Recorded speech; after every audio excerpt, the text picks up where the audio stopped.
Welcome back to the Speaking and Communicating podcast. I am your host, Roberta Angela.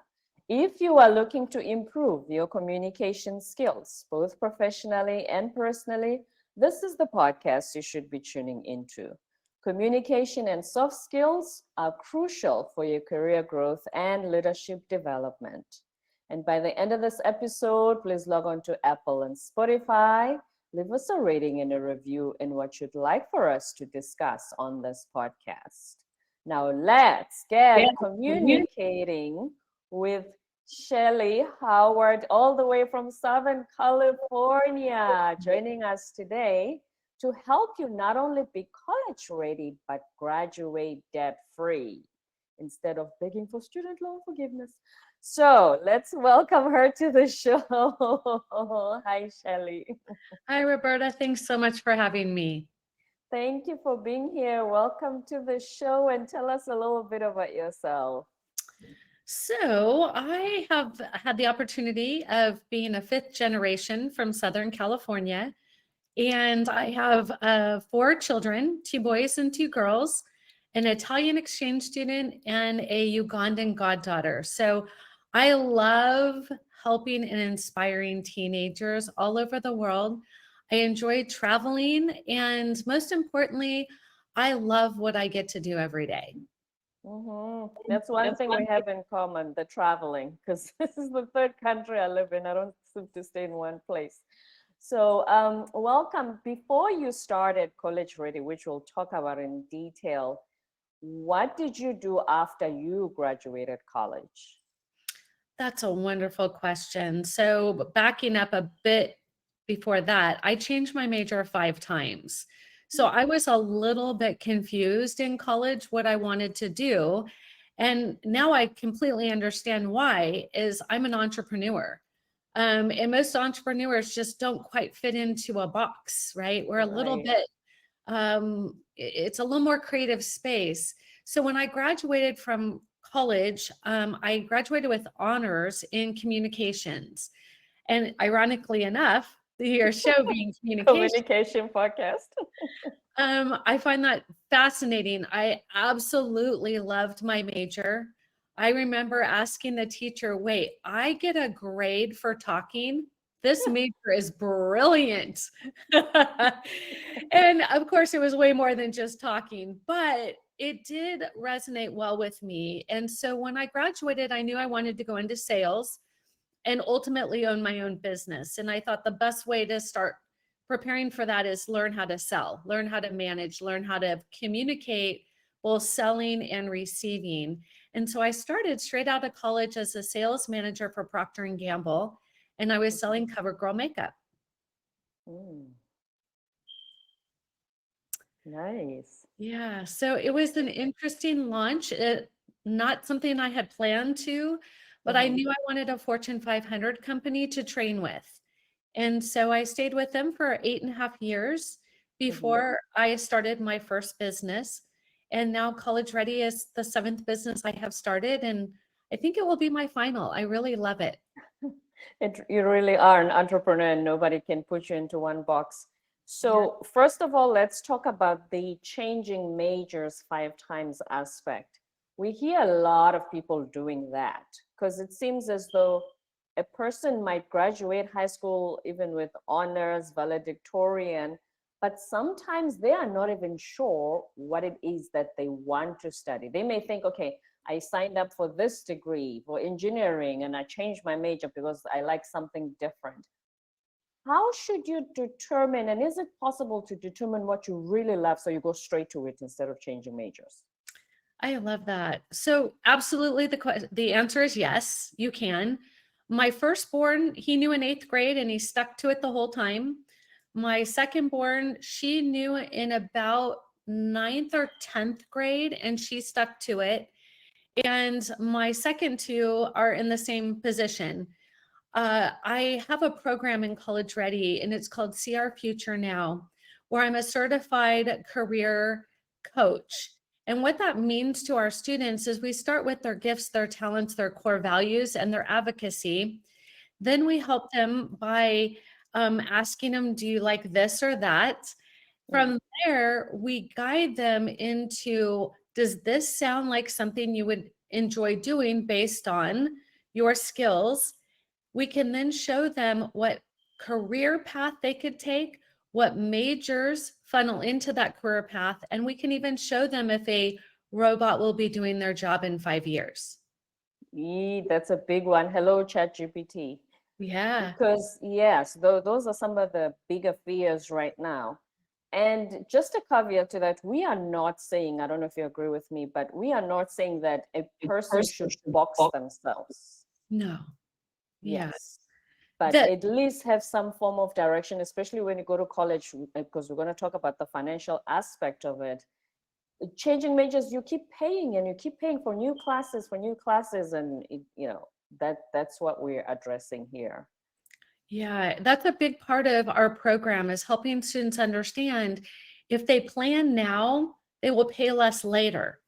It's opportunity costs. If they don't know what they want to do, at least their top 3 majors. It may not be, I know I want to be a CPA and live in Oregon. They may not know that, but they may know, I want a job that uses my gift of numbers. That's a huge, you cut half of the careers out just by saying that one statement. The hardest part is when students come and they say, well, I really like Legos, so I think I want to be an engineer. And unfortunately, that those two potentially but maybe structural engineer, but it's not the end all. It's not, you should go to MIT and pay for MIT and then find out later you really just like Legos. Like, we need to have a better program for students than that. Right. Especially if you absolutely love Legos, but physics and math may not be your strong suit. So it doesn't necessarily mean go to MIT. Now let's ask the age-old question. Is college for everybody? So I asked the question back, which would be, if not college, then what? So I don't believe that every student has to go to college, but I do believe every student needs a plan for the day after they graduate high school. Mhm. It doesn't matter if it's a trade school. It doesn't matter if it's entrepreneurship. It doesn't matter if it's college, as long as there's been thought put into it. There's this thing going on right now where kids either want to be an influencer, Oh, there you go. right? And they're like, Shelley, I'm just going to be an influencer. And I'm like, well, where's your business plan? And they're like, what do you mean I need a business plan? And I so need selfies for Instagram. This is what an influencer is, Shelley. it's a real thing. I meet with students every single day and they think they want to be an influencer, and it's as simple as posting on social media every day. And so a lot of times I'm helping students get outside of the phone, of the computer, and do it the old fashioned way of, what are you really good at? What are you meant to do? What is your purpose, and can you live it? And then guide them to get them there, because they really aren't getting support in high school.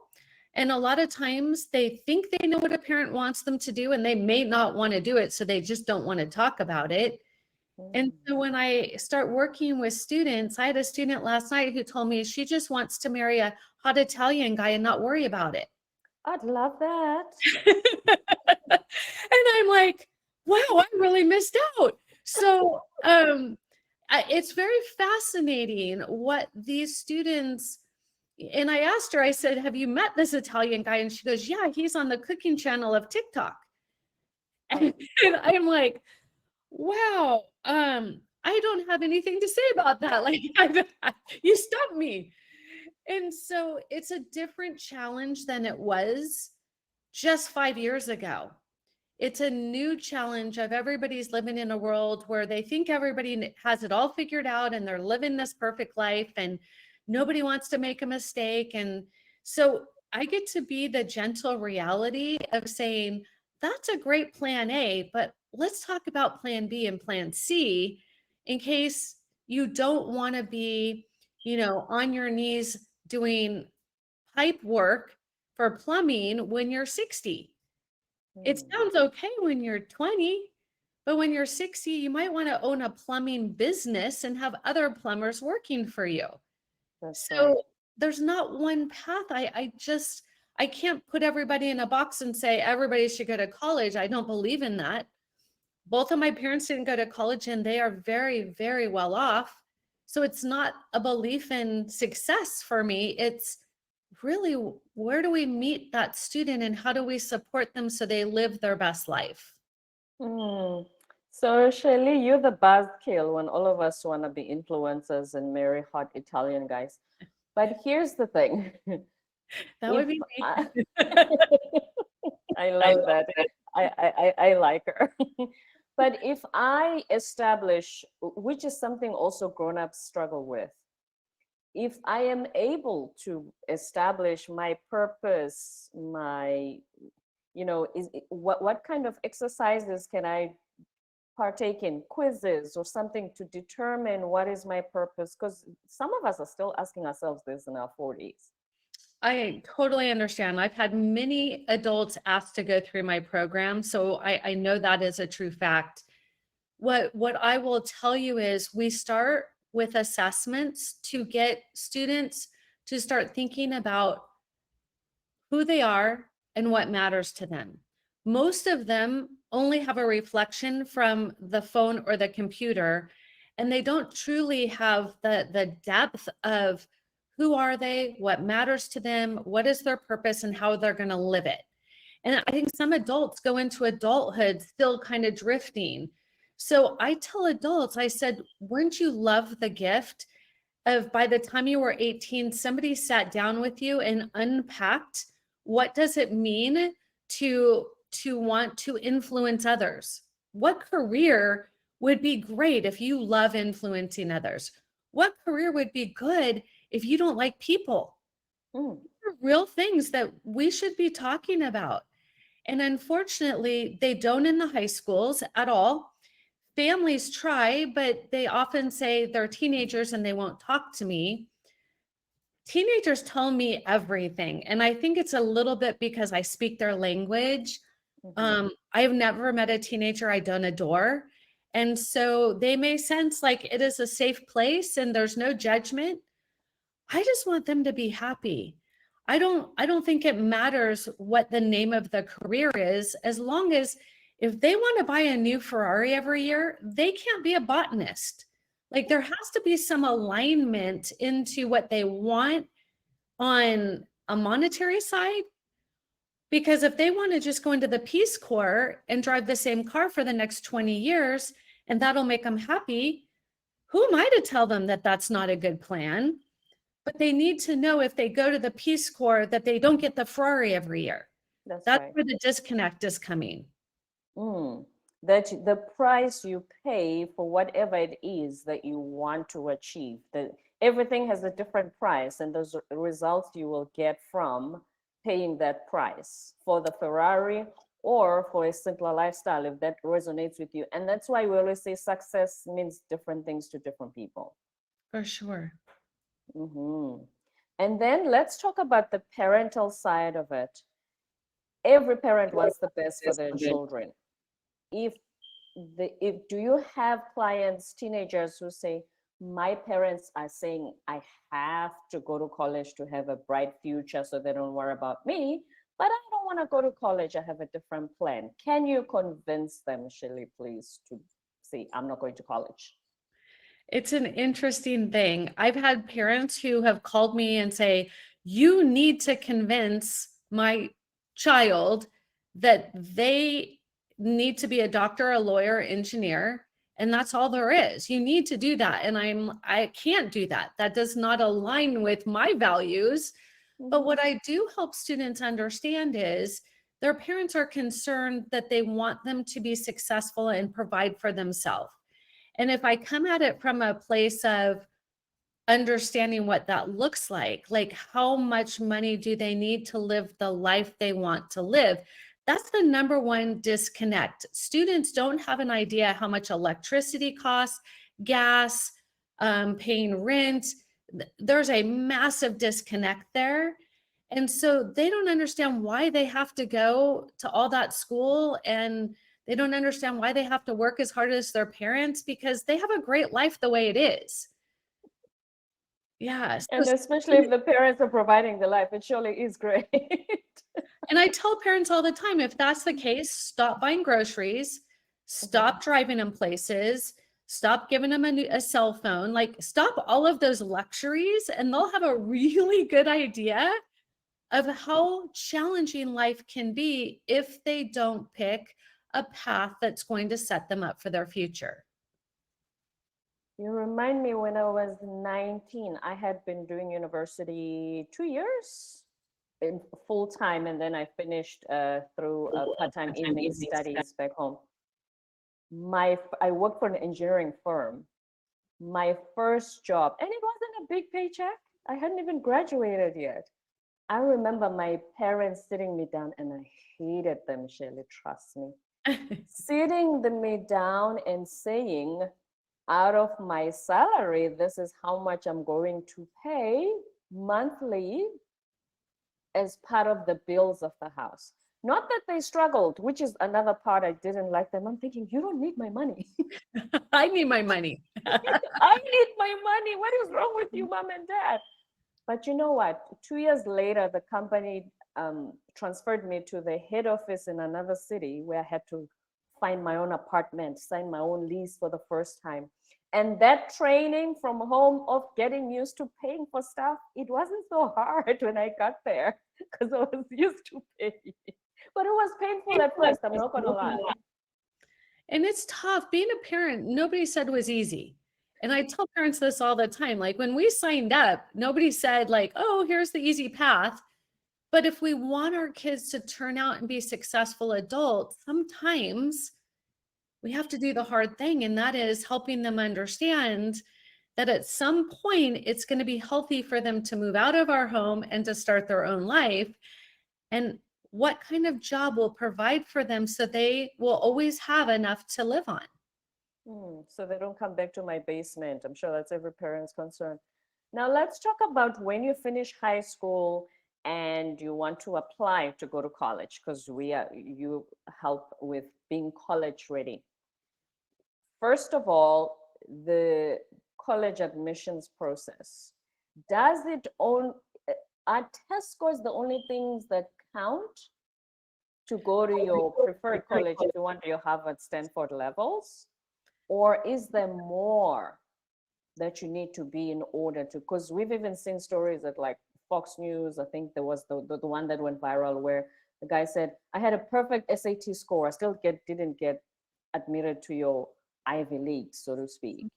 Is that the only thing that makes you stand out? No, unfortunately, that doesn't make you stand out. So the number one most important thing is a student's GPA, their grade point average. And colleges want them to show they want to learn and they're willing to work hard to do it well. That's what they're asking for. Show us that you want to learn and that you work hard at it. That's your grades. The second thing is a test score.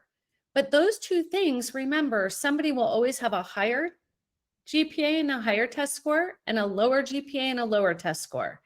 So that is 2 out of the 7 things that colleges look for. So if students are just doing a GPA and a test score and they're not doing the other 5, they're at a huge disadvantage. And that is the challenge. Back in the day, right? You applied to a few schools, you gave a GPA, you gave a test score, and that was it. Now, students may have to write between 5 and 18 essays per school. So the competitiveness is significantly higher. The cost is significantly higher. Last year, our students earned $23.3 million in scholarships. That was 51 students. And people are like, that can't be done. And my students have proof that that can be done, but they worked really hard to stand out. They didn't just go to school. They did community service. They led in their community. They did extracurriculars. They had great letters of recommendation. Their essays were amazing. Colleges are not looking for students who are just smart. It's not, I mean, you can be really, really smart and still not a productive citizen. So they're looking for students as a whole Who are they? What matters to them? College is a business. And so remember, they need your money as much as you need them. And so they're looking for the resume that's going to stand out. So Roberta, think about it like this as a business owner. If I came to you and I have never worked before, but I really want to work for you, you may give me minimum wage and you may hire me. But if I come to you with an incredible deep resume that says that I could double your revenue in 6 months based on my past experience, would you not hire me and pay me more? Way more. That's what Because colleges that's are. what I foresee for my business if you come in. That's what colleges want. So if they see you've been successful, you're going to continue to be successful, and then you're going to go put their diploma on your wall, and everybody's going to go, oh, I want to go to your school because so-and-so is incredible. So it's advertising for their future. Yeah. And so how do you become this all-rounder, not just smart and 4.0 GPA type? How, so you mentioned doing work in your community. Is there anything else other, because we'll talk about the essays a little bit. Is there anything else? So you do community service, you're a leader in your community, you do extracurricular things, anything else? So it's not just doing them, Roberta. That's the challenge. As students think of it as, I've got to check this box. So I do my 20 hours of community service and I hand out water at the Race for the Cure. That's my thing. Do you think colleges are not wise to zero effort? They're not going to be like, whoa, Roberta handed out water at Race for the Cure. She's amazing. That's the challenge, is students are just checking the box. That's not what colleges want. So I can spend a whole episode on this, but I'll try to give you the brief. Service is good, better, and best. All community service is good. You're serving your community, you're doing a good thing. But you're not impressing colleges if you're just tutoring. Every smart kid tutors, not a big deal. So then what? Well, first, figure out, what do you love to do? What are you passionate about? Who are you? What can you share with the world? Now go serve with that. Because now you're excited. You're lighting people up. You're giving of yourself and you're excited to do it. But what is best? Best is where you actually find something that really bothers you in the world. It could be children without water. It could be human trafficking. It could be anything that lights you up, that just says that is not fair. Now go change it. That's what colleges want to see, because they learn you're tenacious, you're determined, you're focused, you're driven, right? You're an advocate. You're going to make life happen. That's what colleges want to see. And guess what? If every one of our 18-year-olds did that before they left for college, our world would be way better than it is right now. That's why at the end of graduation ceremonies, the commencement speaker would usually say, now go out there and change the world. Yeah. Yeah. For sure. And that's what we're helping students do, one at a time, because not every student has the same passion or the same advocacy.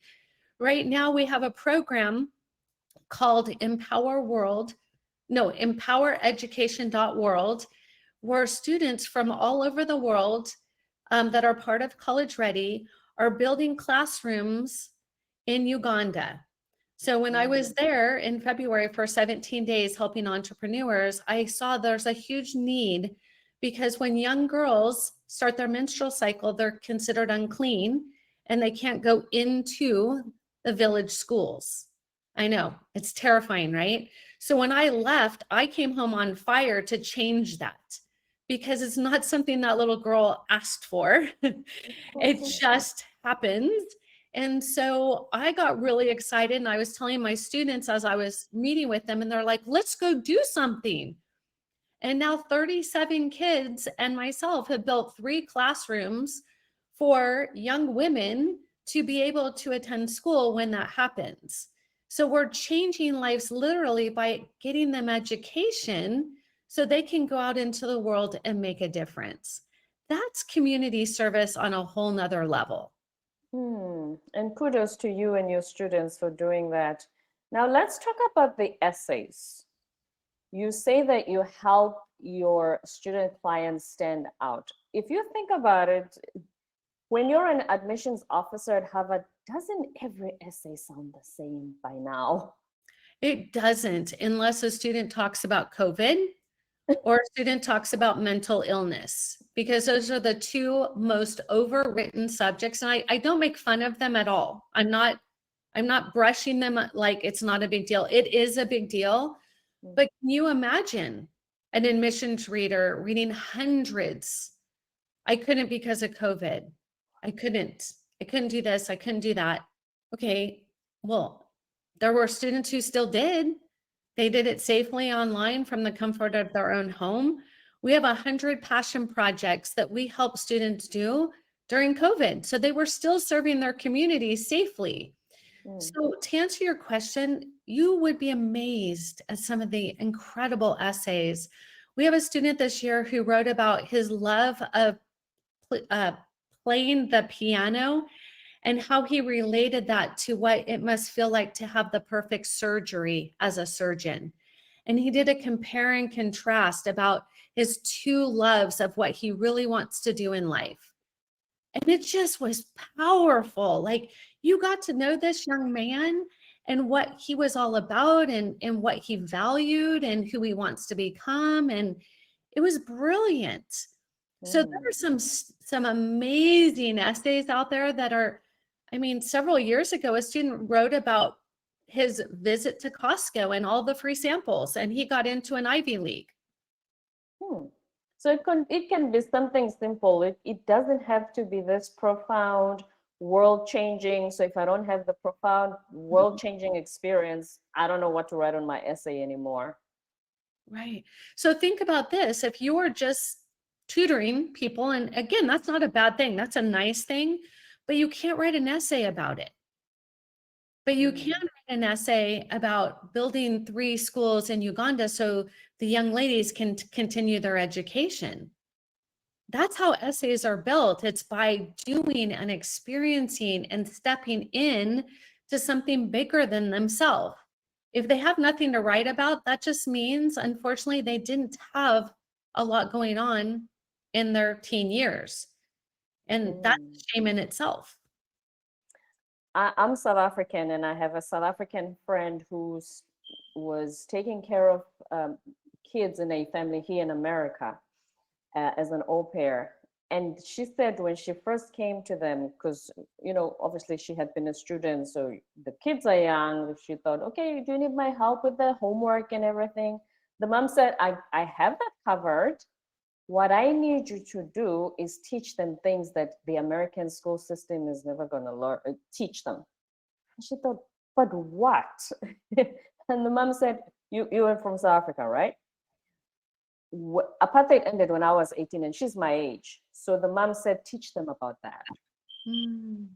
One of the kids, when he was going to college, they married now. He wrote that as his paper. Because it's something, like the mom said, it's something that he's gonna know, but he's not gonna know from the American school system.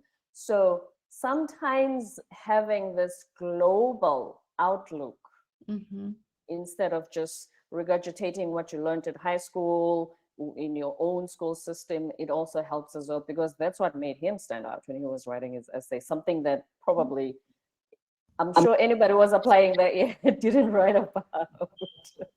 And it was truly telling his story, and that's all colleges want. They don't want to learn about your grandparent. They want to learn about you. And kids have a hard time talking about themselves. So it's not an easy essay to write. And that's why we start students as young as 7th and 8th grade starting to think about and starting to build these activities, honors and awards, these leadership extracurriculars, because sometimes you have to try a few before one sticks. And they want students to be trying things, not just computer time or video games. Not at all. And then when it comes to standing out, now let's talk about the in-person interview. They have those, right, before they make the final decisions? It used to be in person and now it's online. So it is a, Online. yeah, it is a Zoom interview. And I tell all students, unless they are socially uncomfortable talking to people, that they should do it and they should tell about what they're passionate about. They should share what they've done and how it impacted them. It's a brilliant time to let their personality shine and get excited about what they've accomplished. Now, if a student hasn't done anything they're proud of, probably not a good idea to do an interview, because it will just make it stand out that they have not done much. But for the most part, I think every student should have that opportunity to say how amazing they are. Every teenager has something they should be proud of. So if they say, I don't have much to talk about, Shelley, do they then skip that and not apply at that college? No, you can apply. You don't need to interview. Oh, Interview is optional. It is like an advantage if you do, but it's not a disadvantage if you don't. It just helps the one more person, and it's usually an alumni that does the interview. It's just one more person confirming this person is real and they did what they said. Okay. And then, because I'm thinking that's a precursor to your actual job interview when you graduate. For sure, as is the resume. Students now are building LinkedIn profiles, providing their letters of recommendation, writers with a beautiful resume. It is very similar to applying for their first job. Yes, because we have found that sometimes you can graduate magna cum laude at Harvard, but you don't get your dream job because you don't know how to sell yourself at a job interview. Yeah, I remember my son's first job out of Harvard, and he graduated with 1B, pre-med, absolutely did great, loved it, learned a lot, and he wasn't sure about going on to medical straight away, so he got a job working for Bain Consulting, a consulting firm. And he was all of 23 and he was making 6 figures. And I asked him one day, I said, "What do you do there? You've never had a job." He's like, "Mom, I know how to think. That's what I learned at Harvard." And I'm like, "Oh, okay." And truly, you know, sometimes it is that simple. The connections you make in college can lead to opportunities that maybe you wouldn't have gotten. You just brought up a good point, the one about, because I wanted to ask this earlier. Sometimes if you've not decided yet after high school, if you don't know whether, do I want to go to college? Do I want to go to trade school? Do I want to be an influencer? Is it okay to take a year off to determine what drives you, what gets you excited? Or is that a waste of your time and life, basically? So you can look at it a few different ways. Again, I look at it from a non-judgmental side. What I will tell students is it doesn't get easier to apply to college after you've taken a year off and done nothing. It doesn't get any easier and you don't have more time. The second thing is it's a lot easier to get accepted straight out of high school than it is as a transfer student. Statistically, it's much lower chances as a transfer student or a gap year. And so if you use a gap year wisely, it could be amazing. If you have unlimited funds and you can travel the world and become an international speaker or international business person, that's going to make your resume look beautiful. But not many teenagers have unlimited funds to be able to travel the world. So then if you just say backpacking, so that's not as impressive, obviously, as what you just mentioned? No, backpacking in Europe. Backpacking is absolutely, if there is a purpose. If it's just, I don't want to go to school, I just want to go have fun. No, that is not it. But if they're like, you know, I really need to get to know myself and I'm not ready yet to make that commitment, I'm going to go hike this mountain, or I'm going to go challenge myself here, or I'm going to go learn 2 languages, or what if they have a purpose for the gap year, it can be brilliant. But what I typically see is students who are burned out from learning and they just don't want to do anything. And so they end up getting a part-time job and just really not making progress. And then they make a few bucks, they buy a car, and now they don't want to be poor again and live the college life with top ramen. So you have to be really, really careful, because if you don't use it wisely, it's a very easy thing for a child to be like, why would I work hard when my parents buy my food, they make me dinner, they wash my clothes, and I just kind of hang out? Like, why would I do college? That sounds hard. That's what you have to be careful of. So use your gap year with purpose. Now let's talk about the best part, the money.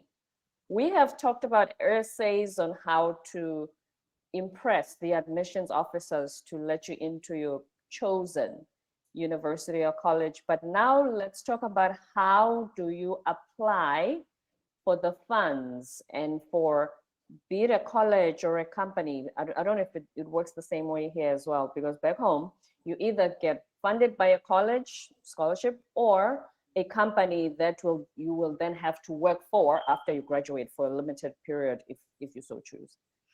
Very few do the company route. That's typically somebody going to go back and get their MBA or PhD, where they're already working for a company and then they pay for them to go and get more educated. But typically in the US, right out of high school, they have a couple of choices. They can ask their parents to co-sign a loan because they can't get a loan on their own. They can apply to the most generous colleges. In my book, How to Send Your Student to College Without Losing Your Mind or Your Money, Chapter 10 gives you 10 colleges that are tuition free. All you have to do is work. Okay? There is nothing truly for free, but there is work for education. And then the other thing is there's independent scholarships, there's need-based scholarships, there's merit-based scholarships, there's institutional scholarships. There's so much money. Harvard's endowment is like $63 billion right now.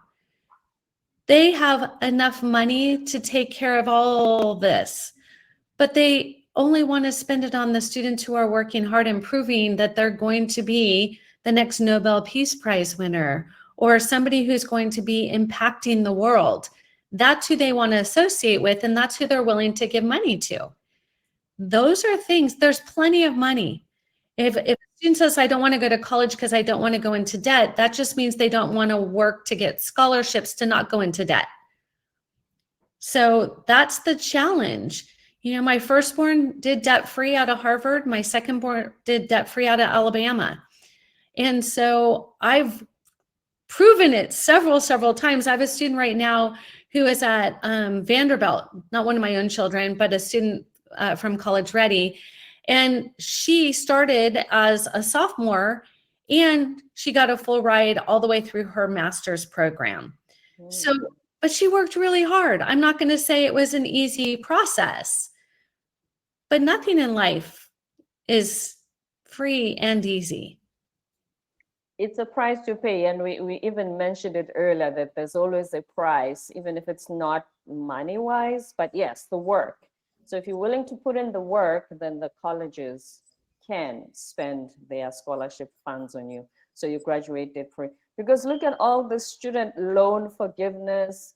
Today, it's like, it sounds like it's going to happen. And then tomorrow, it sounds like they're backtracking. So depending on that, doesn't seem like a sure plan for sure. No, I tell students, you know what? Why put yourself in the unknown? With a plan and a strategy, it's all mapped out. And that's what we help students do, is we help them create a standout strategy to get into the college of their choice and to make sure it's an academic, social, and financial fit, so they don't go into debt and they don't pick a major that doesn't have a job. Oh, that's another can of worms we might need to come back for on this show, because I'm serious, Shelley, because here's the thing, and some of these degrees I've heard about, I'm thinking in South Africa we don't have that, we don't. So because it almost seems to me like you say, when you think of a degree and you think, if I graduate from that, who's going to hire me? Unless you're entrepreneurial, which some people are not, and that's okay. But sometimes when I hear some of these degrees, you think, what kind of job do they look for the day after graduation? Yeah, people are surprised when I tell them the most unemployed major is psychology. Why? Because when a student graduates college and they look for a job, there's no job called psychology because you have to go on to get your master's or PhD. Well, most students who pick psychology pick it because they don't like school and they want an easy major. So they don't want to go on to get the further degree. So now they've spent all this money and time on a college degree that has no job associated with it. So unless you actually want to go all the way, become a certified psychologist, there's no point in studying it at bachelor's level and leave. It's a wonderful thing to have. Don't get me wrong. I mean, understanding how people think, how they communicate, like that's fascinating. I was a psych major, one of my 5 majors. I loved it. But when I found out that I would have to go to potentially 2, 4, 6 more years of school, I'm like, nope, that's not a good major for me. So I just want students to have a plan, not just wing it and see what happens, or parents to say, we'll use our retirement to pay for it. And then I say, well, what happens when you retire? That's a big one. Yeah. And then another one I've heard a few of my friends have a gripe with is, if you study criminal justice, but then don't go to law school to be a prosecutor, public defense, whatever it is. If it's just a criminal justice degree, and then you say, I'm going to look for a job, what kind of potential opportunities, I'm trying to draw the parallel with the psychology one as well, if you just end it there at bachelor's level. That's what students need to consider before they apply. And then the other thing, Roberta, that makes it way more complex, not every college has every major. So if you go pick school A and you're like, oh, I think I want to be a biology major. And then you take like organic chem and you're like, whoa, I so don't want to be a biology major. And then you're like, but I want to be a PE teacher. And your school doesn't have that degree, you have to transfer colleges. Not every college will have every degree. So I tell students, we need to go in to schools and only look if they have your 3 degrees that you potentially could have. At least we know they're not going to have to transfer, because every time a student transfers, it's an extra $100,000 to the bottom line. As in the whole application process and the essays and everything we've talked about? Yeah, because not every class will transfer to the other school. So now they just wasted time, money, and now they're super frustrated. And I get it. That's why that's not a plan. That is a do, but there's no planning to it. Can I just use one last example of a family that is friends of mine? So they put away a college fund for their daughter. And I would like your opinion on who was right in the situation. So the parents put away funds for the college for their daughter. While she's studying, she's working as a paralegal for these firms, for these legal firms, right? So she's gaining experience. And the more she talks about what she does at work, she starts to get suggestions that she can actually do certificate courses instead of a bachelor's, because she loves being a paralegal. She loves it. And then she decided she's going to talk to her parents and say, I'm stopping the bachelor. I think she was halfway, about 2 years in. I'm stopping the bachelor's. I don't need it because these certificates will still lead me towards what I want to do, which is what I enjoy, which is being a paralegal. And the parents said, no way, we want a bachelor's. That's what we've been saving up for years. You're not doing that. You have to finish college. And so what would you say when there's that? Because it's not that she doesn't want to study at all, but she seems to have started her own path. And are the parents not understanding, or are they looking out for her? It's the parents' money. They should be able to do what they want with it. Nothing is due to any child. And so it's really not up to her. If that's their money and they want to spend it on a bachelor or not give it to her, that's their choice. If she really wants to do the paralegal and she really wants to do it, she'll figure out how to do it. She can take out, work. She can do it a little slower. There's lots of paths, but I have to be careful because it's not, parents don't sign a document that says you must provide all financing for a child's education. It's a gift. And if the student says, I don't want to do it your way, then the parents are, well, I don't want to give you the money that we wanted to do it that way. Both of them are choices. So I have to say, being that I'm a parent and I've been on the college side, I totally get it. And that's why the 529 plan is very scary, is because what if a student doesn't want to go to college? The families put away all this money in an account that's only for education.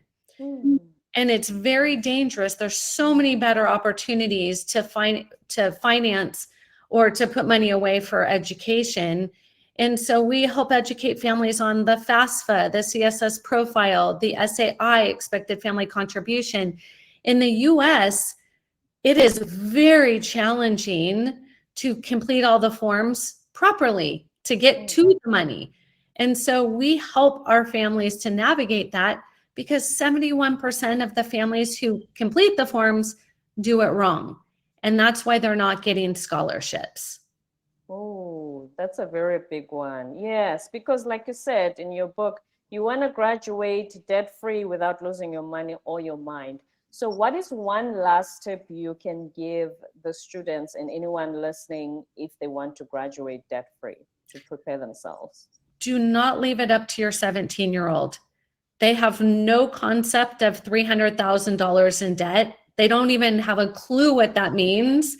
They're just like, yeah, free money, let's do it. I want to go live in Santa Barbara and surf, and it's going to be amazing. And that's so dangerous. But yet families, I've heard time and time again, well, they should, if they're going to be an adult, they should have they should take care of this. We're going to step back and let them do it. And I say, would you allow them to buy you a home without being involved? Of course you wouldn't. We're talking the same amount of money on a lot of situations. Parents, they need you. Even if they don't want you, they need you. They certainly do. Thank you so much, Shellee Howard, all the way from Southern California, the founder and owner of College Ready. You have shared so many insights with us. Is there one last thing you were hoping to share that I haven't asked you? I would just share that there is a ton of money out there. There are plenty of scholarships. Try not to believe everything you see on social media in the news. It really isn't that bad. Our students are getting tons of money. And so I see it every day that there is a lot of money. It's just, you need to go after it. You can't not do something and then just wish for it. I would certainly take your advice when you realize the student loan debt interest rates are crazy. Yeah. Nobody wants to be tied to that after graduating, certainly, yes. Thank you so much for the work that you do, Shellee. And then before you go, where can we find you online? So the best place to find us is our website, and that's www.collegereadyplan, that's PLAN.com. And you'll see my free book on there. You'll see all kinds of free resources. We're all about helping you gain knowledge to make the right choice. collegereadyplan.com. Thank you so much for being here today. This has been such a pleasure. Thank you so much for having me. My pleasure. Don't forget to subscribe, leave a rating and a review on Apple and Spotify, and stay tuned for more episodes to come.